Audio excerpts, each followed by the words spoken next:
After 2 in the morning, nobody comes to Bay 14. Supervisors stay near the main lines. Forklift noise dies down. The chatter on the radio gets quieter. Even the ventilation seems to lower its voice. That's when the warehouse starts sounding like something alive. Not in any way I could explain. Just in the way a building can feel different when there are fewer people around. Overhead beams creak somewhere high above the racks, while conveyors hum on the other side of the building and air moves through the ventilation ducts like breath in a sleeping chest. If you work enough overnight shifts, you start noticing things daytime people never hear. A cage cart rolling and settling by itself a few aisles away. A trailer door groaning after it should have stopped moving. The sharp crack of cardboard collapsing in a place you know should be empty. Most of the time, there's an explanation. Most of the time. Bay 14 is outbound returns, crushed boxes, rejected shipments, things customers send back broken, things nobody signed for, things that never made it where they were supposed to go. Wrong addresses, dead phone numbers, and packages the system can't figure out what to do with. If something sits there long enough, people stop noticing it. That's what Bay 14 is for. The rest of the warehouse moves too fast to look backward. Bay 14 is where forgotten things wait. That's why I transferred there. I thought distance would help.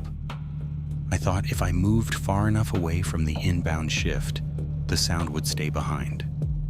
I was wrong, because after 2 in the morning, when the trailers are dark and the cage carts stand motionless like rows of metal coffins, I still hear the breathing. Thin, wet, like air forcing its way through something too small. I know that sound better than my own heartbeat. 6 months ago, I was 3 feet away when it happened. His name was Erik Dawson. We worked inbound together. Same shift, same inbound trailers. We unloaded trailers side by side most nights, cleared jams on the conveyor lines, and stacked pallets shoulder to shoulder until sunrise. I'd been there 6 years, long enough to know the shortcuts, long enough to know which rules people actually followed and which ones only existed on safety posters. In a place like that, everybody knows the job can hurt you. After a while, you just stop thinking about how easily. Erik paid attention to everything I did at first. If a pallet tipped, he watched how I fixed it. If a jam happened, he watched whether I stopped the line or cleared it fast before anyone noticed. He noticed which problems got reported and which ones got handled quietly. One night he laughed and said, "Man, I'm just doing whatever you do." I told him, "That's a terrible idea." He laughed. But after that, every jam got cleared exactly the way I would have done it. Erik trusted me. That was the problem. Sometimes we carpooled when one of our cars was acting up. Most nights he talked too much about games, bad dates, and how he was definitely quitting warehouse work within a year. He never did. One night a pallet collapsed right after he said, "Watch this." Boxes exploded across the floor. Energy drinks spilled everywhere. I laughed so hard I had to lean against a stack of empty totes, while Erik stood there soaked and yelling. None of you saw that. For the next month, people kept leaving energy drinks at his station, even supervisors. Erik liked taking his breaks outside near receiving. It didn't matter how late it was, he liked the cool air. Said after a few hours the warehouse felt like it was pressing in on him. One night we stood by the loading docks, while trailers backed into the bays around us. The dock lights threw long shadows across the concrete, and warm air rolled out from the exhaust vents above the warehouse doors. Erik stood there absent-mindedly, clicking a small pocket flashlight on and off while he talked. a cheap blue aluminum flashlight. Scrape marks along one side. Its rubber button worn smooth from being pressed too many times. I recognized it immediately because it used to be mine. Months earlier, his flashlight died during break and I tossed him mine without thinking. After that, he just kept carrying it. Every now and then I asked for it back just to annoy him. He'd grin and hold it up. "Nah, you gave this to me." Then he'd click it again. On, off, on, off. The little beam flashed across the concrete between our boots. Some parts of the building always felt wrong after midnight. Not haunted. Not exactly. Just too quiet in the wrong places. There were aisles people walked through faster than they needed to. Trailers that felt colder than the ones beside them. Corners where you suddenly became aware of how far you were from everyone else. Nobody really talked about it, not seriously. But night shift workers know when a place feels off. And that warehouse felt off more often than any of us wanted to admit. The building was too big, too loud, too indifferent. After enough overnight shifts, it started feeling less like a workplace and more like a machine that processed whatever got fed into it. Packages, time, people. Managers hate when the belts stop. They track downtime constantly. Too much downtime, and they start walking over, standing beside the line, watching you work, waiting for an explanation. Once management starts staring at you, everything slows down. Officially, you stop the conveyor before clearing a jam. That's the rule. And I always told Erik the same thing. Stop the line before you touch anything. But sometimes, if the jam looked small, I didn't. I leaned in, cleared it fast, before anybody noticed. Erik saw me do it. And if the guy with 6 years in the building handled jams that way, then it had to be safe. At least that's probably what he thought. The night it happened, the inbound belt jammed near the rollers. A heavy crate rode up against the guide rail and twisted sideways. Routine problem. The belt kept pushing. The crate wouldn't clear.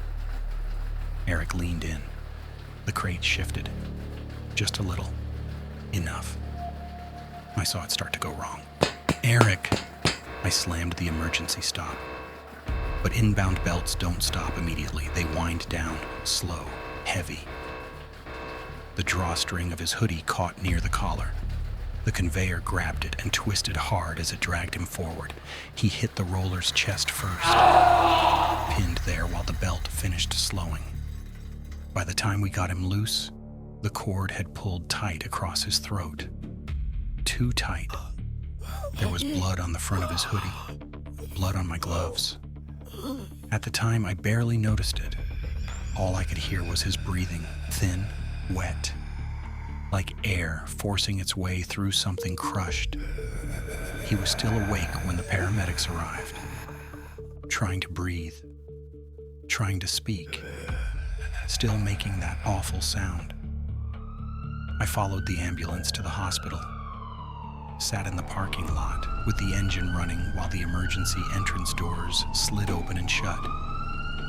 People walked in carrying coffee while nurses moved through the fluorescent light, and ambulances came and went outside. I kept thinking about what I'd say if I walked inside. "Hi. I'm the guy who showed him it was okay to lean into a moving conveyor." "Hello? I'm the reason he thought cutting corners was normal." Every version of that conversation ended the same way. So I stayed in the car. Then I drove home before sunrise. The next afternoon, one of the supervisors pulled me aside near inbound before shift started. He didn't say much. Just told me Erik died during surgery that morning. He didn't make it. I remember staring past him at the conveyor while he talked. Boxes sliding by, labels flashing under scanners. all moving at the exact same speed they had yesterday.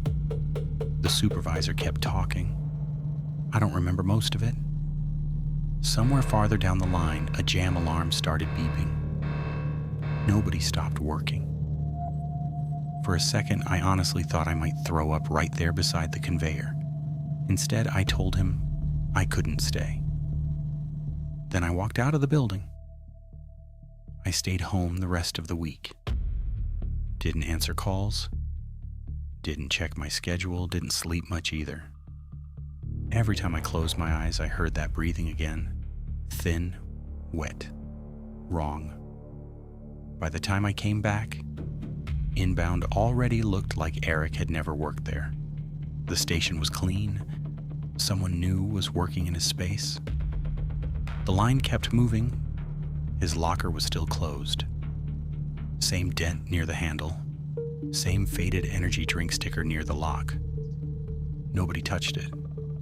People walked around it without looking directly at it. I stood there after clock out, listening to the warehouse through the locker room walls. Trailer doors slamming, forklifts backing up, conveyors humming somewhere deeper in the building. Everything sounded normal, but the building felt different without him in it. I don't know how long I stood there before I opened his locker. A gray sweatshirt hung from a plastic hanger near the front. I reached in to move it aside. The hanger slipped free and the sweatshirt dropped to the floor in a heap. For a split second, all I saw was gray fabric twisted around itself. My stomach locked up. Half a second was all it took for my brain to put him back on the conveyor. For a moment, I was back beside the line. Hands shaking, people yelling, that wet, broken inhale cutting through all the noise. Then the locker room came back.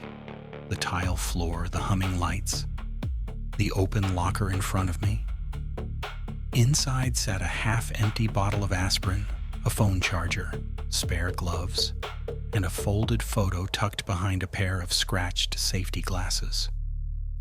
The two of us standing beside the inbound line after peak season, both of us holding little certificates they handed out for outstanding performance, covered in dust, smiling like idiots, like we'd won something that mattered.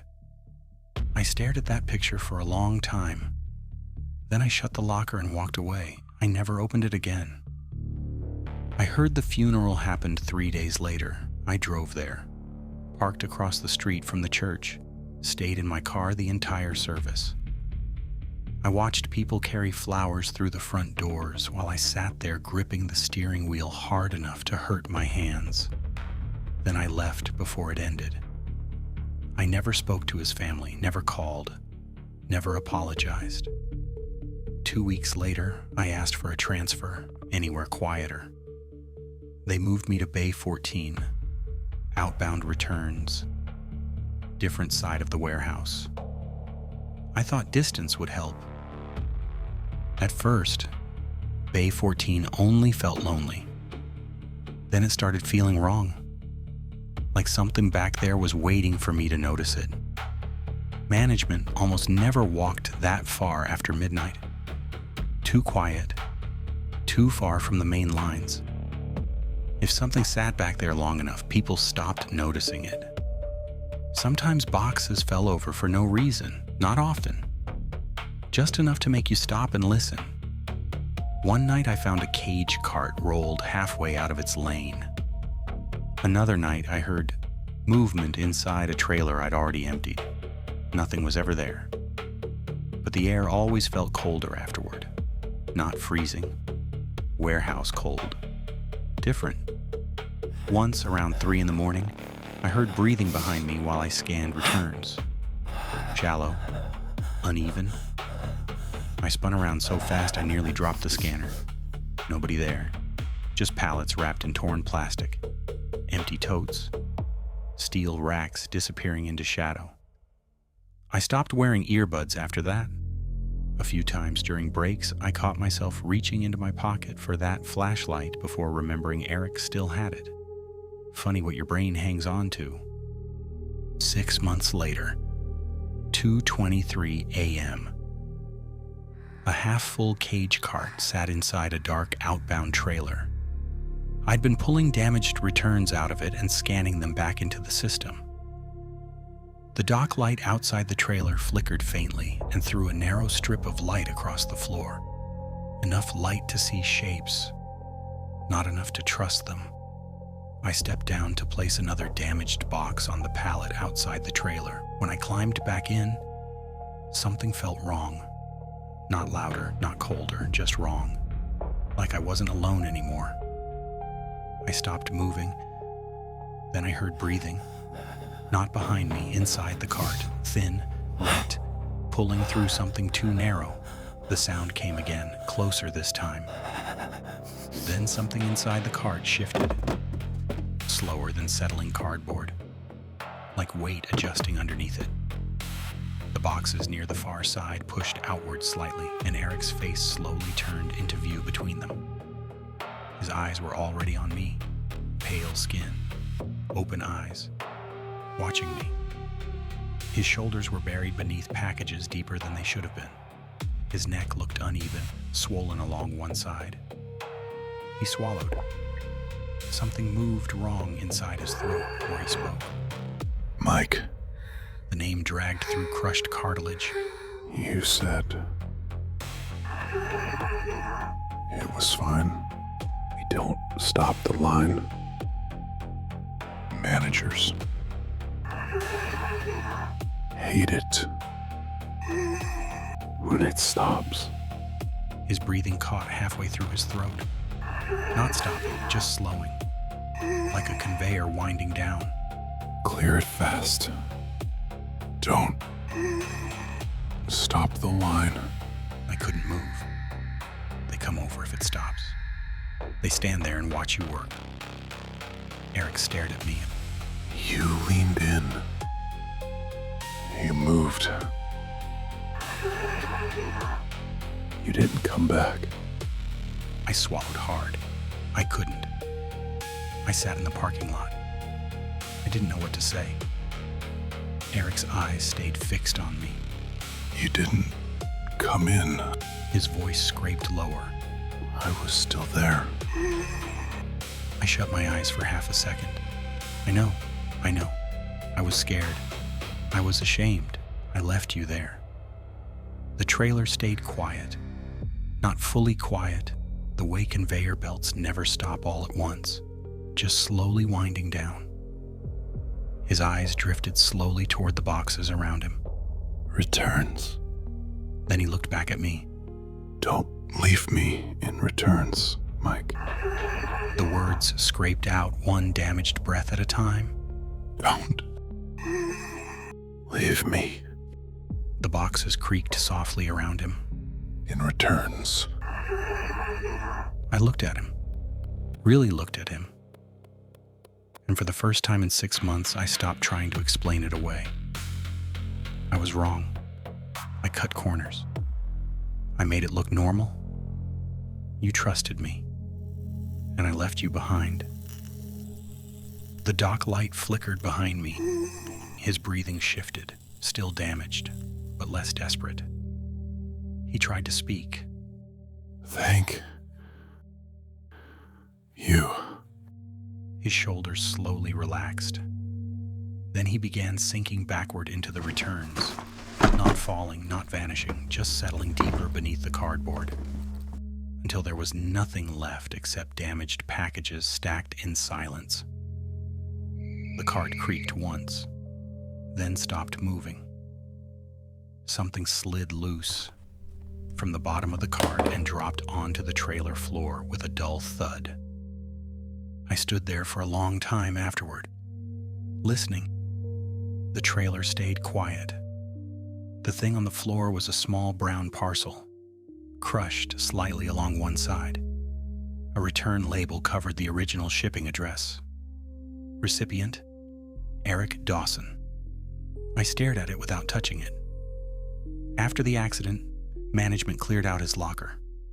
Whatever they could return, they packed and shipped back to his apartment. Nobody signed for the package. So it came back.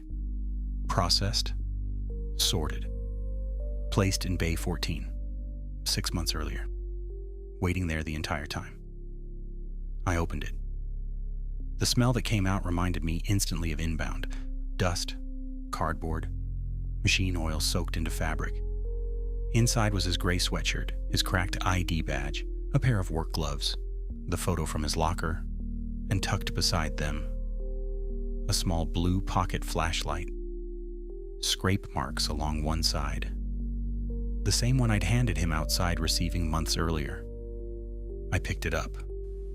The rubber switch clicked softly beneath my thumb. A weak beam shone across the trailer floor. Still worked. I slipped it into my pocket. I cleaned out my locker before sunrise. Bay 14 sat empty behind me. No shifting boxes. No breathing in the dark. Just conveyor motors somewhere deeper in the building. For the first time in 6 months, they didn't feel like a warning. I walked past Inbound, where the belts were already running. Boxes sliding forward, shipping labels flashing beneath the scanners. The whole building moving exactly the way it always had, as if it had never noticed either of us. That was the part that had always bothered me most. How quickly the place forgot people. Trailers arrived and left. Packages came in damaged and were sent somewhere else. And if something got caught in the machinery, the belts slowed for a few minutes, then kept going. For a long time, I thought Bay 14 was the creepiest part of the building. But standing there that morning, I understood something I should have known all along. Bay 14 wasn't different. It was just honest. The whole warehouse was built to move things forward, no matter who or what got left behind. I dropped my badge into the security box. The plastic struck metal with a hollow click. Small, final. I walked across the parking lot. Cold morning air hit hard enough to sting my lungs. I sat in my car without starting it. The warehouse rose in front of me like a massive block of steel and concrete. Too large, too quiet from this distance. And for 6 months, some part of me had believed Erik was still in there, buried under cardboard, waiting in the dark. My hand brushed the flashlight in my jacket pocket. Still there. Still real. I looked at the building one last time. And for the first time since the accident, I didn't feel like something inside was waiting for me. The parking lot stayed quiet. No damaged breathing, no voice calling my name from the dark. Just silence. The kind I hadn't heard since before Erik died. I turned the key. The engine came to life. Then I drove away. Sometimes, late at night, I still think about Bay 14. Rows of crushed boxes, undeliverable packages, things nobody claimed, things nobody wanted, things the system couldn't figure out what to do with, things that should never have been left in returns. And I think about how close I came to becoming one of them. Then my hand finds the flashlight in my pocket. And the memory that comes back first is not the breathing, not the trailer, not the boxes. It's Erik standing outside by the loading docks, grinning, holding up that cheap blue flashlight. "No, you gave this to me." The rubber switch clicks softly beneath my thumb. A small light cuts through the dark. It still works. And somewhere beyond Bay 14, I think he finally found his way out too.